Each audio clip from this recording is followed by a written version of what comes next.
우리 믿는 자들은 고난을 가리켜서 고난은 변장된 축복이라고 이야기합니다. 처음에 그 고난을 받았을 때 겉으로 보기에는 정말 고난같이 보입니다. 그러나 그 고난의 포장지가 하나하나 벗겨질 때 뜻밖의 그 안에는 고난이 아니라 축복이 담겨 있었기 때문에 고난은 변장된 축복이라고 이야기하죠. 그런데 재물을 가리켜서 변장된 축복이라고 이야기하면 어떻게 될까요? 말이 되나요? 말이 되는 것처럼 보입니다. 그렇지만 그 숨은 의도를 잘 파악하셔야 하면 돼요. 물질은, 재물은 변장된 축복이다. 왜냐하면 오늘 본문이 물질이, 재물이 사람으로 하여금 천국에 들어가지 못하게 하는 걸림돌이 되고 있기 때문에 물질은 변장된 축복이라고 했을 때 우리가 조심하게 사단이 우리 믿는 자들을 넘어뜨리려고 하는 그러한 그 전략 가운데 하나 우리가 넘어지지 않아야 될 것입니다. 오늘 설교 제목은 변장된 축복에서 안전한 축복으로입니다. 오늘 메시지를 통해서 우리의 마음을 새롭게 하고 내가 정말 그 영원한 정말 변함이 없는 그 하나님의 축복 안에 있는지, 아니면 이 땅에 정말 우리를 넘어지게 하고 걸림돌을 되게 하는 그러한 재물로 우리의 축복을 삼고 있는지를 살펴보시는 아침이 되시길 바랍니다. 부자는 천국에 들어가기가 어렵다고 예수 그리스도는 선언하고 있습니다. 부자는 천국에 들어가기 어렵다. 마태복음에서 천국하고 하나님의 나라는 계속해서 병행해서 똑같이 쓰여지는 그러한 단어입니다. 저희들이 읽은 본문 23절에도 천국에 들어가기가라 쓰여져 있고요, 또 24절에도 하나님의 나라가 라고 쓰여져 있습니다. 그래서 이 하나님의 나라와 천국은 같은 말인 것이죠. 근데 이 하나님의 나라, 천국은 저 하늘에 있는 그런 그 나라라는 그런 개념도 있지만 또 이 땅에도 하나님의 나라가 있습니다. 저희들이 장소적인 개념으로 하늘에 있어라고 이렇게 생각하지 마시고요, 장소적인 개념보다는 하나님이 통치하시고 다스리시는 그러한 그 나라, 그렇다면 우리 이 땅에도 존재하는 것이죠. 오늘 부자는 천국에 들어갈 수 없다라고 선언하신 이 말씀을 왜 이런 말씀을 하셨을까? 그 배경을 좀 살펴보면 저희들이 읽지 않았지만 저희들이 읽은 본문 바로 앞에 한 부자 청년이 예수님께 와서 선생님, 어떻게 해야가 영생을 얻습니까? 라고 질문합니다. 그래서 예수님께서는 그 청년에게 너 가진 모든 재물을 팔고 나를 따르라, 그래야 하면 영생을 얻으리라 하지만 그 청년은 재물이 마름으로 근심하며 떠나갔다라고 이야기하고 있습니다. 재물이 많아서 떠나가는 거죠. 어떤 사람은 이렇게 한번 질문할 수도 있을 것 같아요. 재물도 많이 가지고 있으면서 하나님 잘 섬기면 되잖아요. 부자이면서도 하나님을 섬기면 사람들이 보기에 하나님 잘 믿으니까 축복받는구나, 그런 말 듣잖아요. 그렇게 생각해 볼 수 있을 것 같아요. 그렇게 됐으면 좋겠습니다. 근데 예수님은 단호하게 이야기하고 있어요. 그것에 대한 그 위험성을 오늘 본문에 이야기하고 있는 것입니다.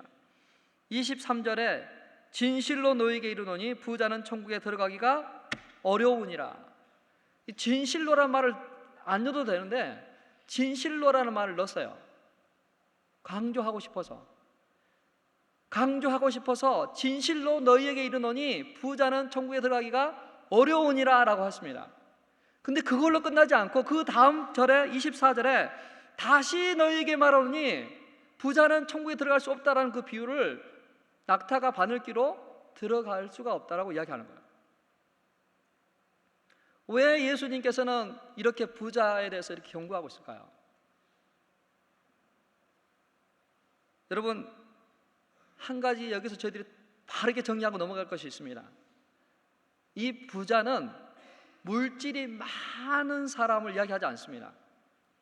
여기서 말하는 부자는 물질이 많건 적든 간에 그 물질에 사로잡혀 있는 사람, 하나님보다도 그 물질을 더 의지하고 더 신뢰하고 힘으로 삼고 있는 그 사람을 향해서 가르치고 있는 거야.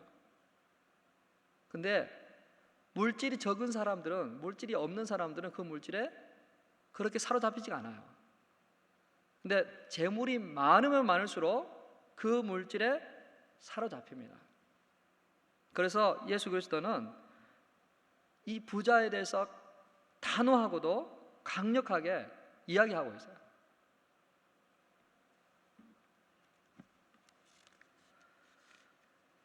예수 그리스도는 내 보물이 있는 곳에 내 마음이 있다고 하셨습니다. 내 보물이 있는 곳에 내 마음이 있고, 너희가 하나님과 재물을 겸하여 섬길 수가 없다라고 이야기하고 있습니다. 하나님과 재물을 겸하여 섬길 수가 없는 거야. 너무나도 이 재물은 많은 것들을 우리에게 가져다 줍니다. 아주 정말 어떨 때는 하나님이 우리에게 주시는 그러한 그 평안함과 주는 그 모든 것보다도 이것들이 더 우선되는 것처럼 보여요. 그러다 보니까 사람들은 자기도 모르게 그것에 매이고 중독되고 그것을 더 하나님보다도 신뢰하게 되는 것입니다. 재물은 처음에는 변장된 축복으로 저희들에게 다가옵니다. 그래서 우리를 편하게 해요. 부유하게 합니다. 돈이 있으면 모든 것을 다 할 수 있는 것처럼 느껴집니다. 탐욕이 생겨요. 더 갖고 싶습니다. 그러다가 한순간을 뒤로 돌아보니까 내가 그 재물의 주인이 아니라 그 재물이 나의 주인이 되어 있습니다.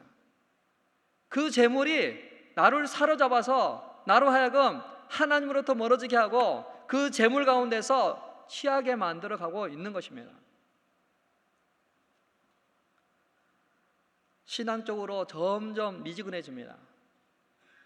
예수님께서 토해내겠다 하는 그 정도로, 덥지도 않고 차지도 않는 그 정도로, 여호와는 나의 목자시니 내가 부족함이 없으리라 고백함에도 불구하고 재물이 많음으로 인해서 나는 부자라, 내가 부족함이 없다라고 생각합니다.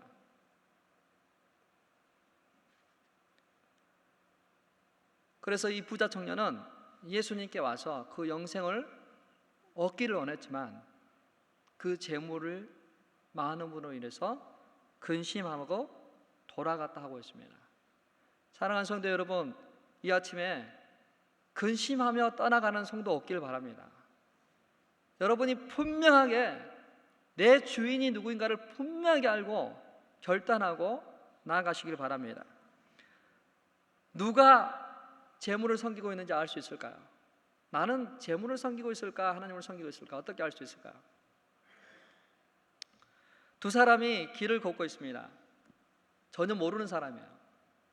근데 너무나 친구처럼 걸어가고 있는 것처럼 보입니다. 근데 두 사람이 전혀 몰라요. 근데 그 뒤로 강아지 한 마리가 따르고 있어요. 강아지가 그 주인을 쩔쩔쩔 따라가고 있습니다. 그 강아지의 주인이 누구인지 모르겠어요. 근데 딱 길이 딱 갈라질 때 드디어 알게 됐습니다. 아, 저 강아지의 주인은 저 사람이구나. 이것처럼 딱 갈림길에 서서 사람들이 선택을 할 때 우리는 그 사람이 하나님을 섬기고 있는지 사람을 섬기고 있는지 알게 돼요. 여러분이 무슨 결정을 할 때 어떤 결정을 하느냐, 그걸 보면 아, 이 사람이 하나님을 섬기고 있구나, 아니면 물질을 섬기고 있구나 알 수 있다라는 것입니다. 그 사람의 삶의 우선순위를 보면 아, 이 사람은 정말 물질 중심적이고 물질을 섬기고 있는 사람이구나, 아, 이 사람은 정말 하나님을 섬기고 있는 거구나 알 수 있습니다. 어디다 시간을 투자하고 그 물질을 대하는 그 태도가 무엇인지를 보면, 가치관을 보면, 물질관을 보면 그 사람이 하나님을 섬기는지 재물을 섬기고 있는지 알 수 있다는 것입니다. 재물은 우리 것이 아닙니다. 우리가 빈 몸으로 태어났기, 또 빈 몸으로 돌아갈 것입니다. 잠깐 있어지다가 없어질 것이고, 잠깐 우리에게 맡겨주시는 그러한 것에 불과합니다. 성경은 그 재물을, 그 물질을 주인 삼지 않아야 된다고 이야기하고 있습니다. 그래서 성경은 돈에 대해서 상당히 많은 부분을 가르치고 있습니다. 저희들이 셀 교재로 사용했던 그 크라운 재정기에서 나온 그 책에 보면 성경 안에 2359절이 돈에 대한 구절이 나와 있습니다. 예수님의 말씀 중에 15%가 돈에 대한 말씀을 하고 있는데, 그 중에 특별히 이 비유를 들어서 설명하잖아요. 36개의 그 비유 중에서 16개가 돈과 소유에 대한 그런 말씀을 하고 있는 것이죠. 그 정도 돈이 우리 인생에 미치는 영향이 크기 때문에, 이 돈으로 인해서, 이 물질로 인해서 우리가 천국에 가고 못 가는 그러한 것이 되기 때문에 예수님께서는 아주 단호하게 부자에 대해서 경고하고 있는 것입니다. 남들보다 재물을 더 많이 주셨어요? 그럼 그건 특권이 아니라 사명입니다. 다른 사람에게 나누고 베푸는 것, 그것이 많이 가졌기 때문에 내가 그것에 취하는 것이 아니라, 오히려 크리스찬은 가졌지만 그것을 나눌 수 있고 자기 것 소유 삼지 않고 하나님의 선한 청직으로 잘 쓰는 것입니다. 지난 수요 말씀 여행 때도 우리 김한효 목사님께서 우리 앤드류 카네기에 대해서 이야기했습니다. 강철 회사를 운영하셔서 엄청난 돈을 벌었던 카네기에 대한 이야기를 했습니다. 카네기는 인생을 전반전과 후반전으로 나눠서, 전반전은 돈을 모으는데 온 힘을 다했습니다. 그러나 그의 후반대는 하나님의 물질을 나누는데 그의 자산의 90%를 기부했다고 그래요. 그가 도서관을 세우기 전에는 정말 손가락 안에 들었던 그 공공 도서관의 숫자가, 그가 도서관을 만들고 투자함으로 인해서 얼마나 됐냐면 2,509개의 도서관을 세운 것입니다. 그는 평소에 늘 이런 말을 했다 그래요. 부자인 채로 죽는 것은 부끄러운 일이다. 부자인 채로 죽는 것은 부끄러운 일이다. 어떠세요, 여러분? 마음에 듭니까? 부자인 채로 죽는 것은 부끄러운 일이다. 부끄러울 것 같아요. 그 많은 것들을 하나님의 나라를 위해서, 그 영혼들을 위해서 쓰지 못하고 평생 모으기만 하고 그냥 빈 몸으로 돌아간다. 참 어리석죠. 카네기는 그거 사실을 알았습니다. 부자인 채로 주는 것은 부끄러운 일이다. 그래서 그의 말대로 그는 나눠주는 일에 온 힘을 다한 것입니다. 여러분, 하나님이 주신 재물은 재앙이 돼서는 안 됩니다. 그것은 하나님을 영광스럽게 하는 데 쓰여지는 그런 도구 되도록 선한 청지기의 역할을 잘 감당해 주셔야만 돼요. 천국은 오직 예수 그리스도를 통해서만 들어갈 수 있습니다. 천국은 어떤 물질을 통해서 가는 것이 아니라 바로 예수 그리스도를 통해서 들어가는 것이죠. 여기 보니까 부자 청년에 대해서 저희들이 언급하지 않을 수가 없습니다. 왜냐하면 오늘 본문 자체가 이 말을 나오게 된 그 원인, 그 앞에 부자 청년이 있기 때문에 그렇습니다. 부자 청년은 영생을 얻고 싶어 했습니다. 어떻게 하면 영생을 얻을지 고민했습니다. 그래서 예수님께 와서 선생님이요, 어떻게 하면 영생을 얻겠습니까? 근데 그가 한 질문을 보면은 이렇게 이야기해요. 선생님이요, 내가 무슨 선한 일을 하여야 영생을 얻으리까? 라고 이야기해요. 그냥 어떻게 하면 영생을 얻습니까? 라고 하지 않고 내가 무슨 선한 일을 하여야 영생을 얻겠습니까? 라고 이야기해요. 또 보면 자신의 그 선함을 자랑하고 싶은 것 같아요. 자신은 그 선행을 통해서 영생을 얻는다고 전제하고 지금 물어보는 것 같아요. 그러나 사랑하는 성도 여러분, 선행으로는 우리가 하나님 앞에 구원받을 수가 없습니다. 아무리 인간이 선할 수가 없습니다. 그래서 딱 예수님께서 이야기하죠. 선한 이는 오직 하나님 한 분뿐이라. 선행으로는 갈 수가 없습니다. 두 번째로 그가 물어봅니다. 그가 이렇게 얘기합니다. 이 모든 것을 내가 지켰사온데 아직도 무엇이 부족합니까? 계명을 지키라고 할 때 이 부자 청년은 내가 이 모든 계명을 지켰는데 무엇이 부족합니까? 그 정도로 완벽하게 그 모든 것을 다 지켰다고 이야기해요. 사람들은 자신의 그 신앙을 다른 사람과 비교합니다. 물질을 어떻게 쓰는지 다른 사람과 비교합니다. 신앙을 다른 사람과 비교해요. 그래서 내가 신앙이 좋은지 아닌 걸 판단합니다. 이 부자 청년은 다른 사람과 비교했을 때 물질도 잘 관리한 것 같고 계명도 너무나도 잘 지켰다고 그래요. 이 모든 계명을 다 지켰, 그 정도로 자신하는 그런 사람이에요. 근데 그 계명, 자신이 잘 지켰다는 그 계명 속에는 분명하게 하나님을 사랑하는 것, 마음과 뜻과 목숨을 다해서 하나님을 사랑하고 섬기는 것, 또 그리고 내 이웃을 사랑하는 것임에도 불구하고 이 청년은 하나님을 사랑하고 이웃을 사랑하기 위해서 그 물질을 나누는 것에는 인색한 것을 볼 수 있습니다. 자, 계명으로도 안 되고 선행으로도 안 됩니다. 물질로도 안 됩니다. 사람의 공로나 자격으로도 안 됩니다. 그럼 누가 구원을 얻을 수 있습니까? 사람은 할 수 없지만 하나님은 할 수 있다 하고 있습니다. 사람은 할 수 없지만 하나님은 독생자 예수 그리스도를 통해서 우리 인간들을 구원하시기로 작정하셨습니다. 구원은 오직 예수 그리스도를 통해서만 얻을 수 있습니다. 사랑하는 성도 여러분, 이 아침에 예수 그리스도를 만나시길 바랍니다. 다시 예수 그리스도를 붙잡기를 원합니다. 그 예수 그리스도 앞에 여러분이 붙잡고 있는 그 모든 걸 내려놓고 오직 예수 그리스도 그분 한 분만을 붙잡고 의지하시길 바라겠습니다. 주님은 우리의 구원이시고 힘이십니다. 예수를 전적으로 따르는 자에게 영생을 주십니다. 그러나 예수님은 먼저 된 자가 나중되고 나중된 자가 먼저 될 자가 많으니라고 이야기하고 있습니다. 먼저 된 자가 나중될 수가 있습니다. 이 구절을 보면은요, 그 이솝 이야기의 그 토끼와 거북이의 경주가 생각납니다.